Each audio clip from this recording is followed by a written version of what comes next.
Заслуженные награды в честь 25-летнего юбилея службы получают дознаватели со всех концов республики. За плечами каждого десятки, а то и сотни уголовных дел. Ежедневно они расследуют преступления небольшой и средней тяжести. Знает, что есть следователь. Да, вот кто такой дознаватель, очень часто задают вопросы. На самом деле это мы выполняем одну и ту же работу.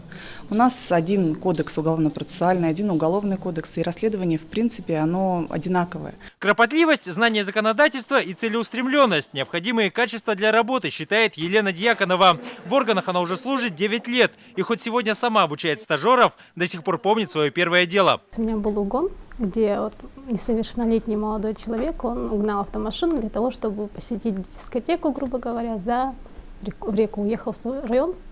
Данное лицо было задержано за управлением данным транспортным средством там, в районе.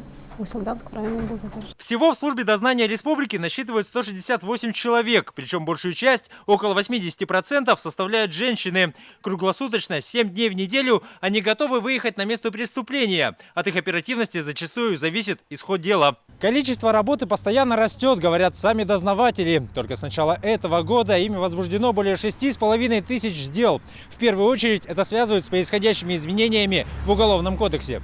Одним из таких примеров служит статья 264.1 Уголовного кодекса. С 2015 года водители, пойманные в состоянии опьянения, находятся непосредственно в ведении дознавателей. Количество преступлений на этой почве не уменьшается, говорят эксперты. Отделом дознания отдела полиции номер 1 возбуждено 408 уголовных дел.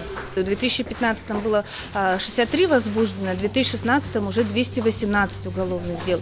На сегодняшний день специалистами службы расследуется больше 140 составов преступлений, предусмотренных Уголовным кодексом. И их число продолжает увеличиваться. А значит, растут ценность и ответственность каждого дознавателя в самом большом регионе страны. Дмитрий Макаров, Роберт Набиев, Владимир Ермаков. Вести. Якутск.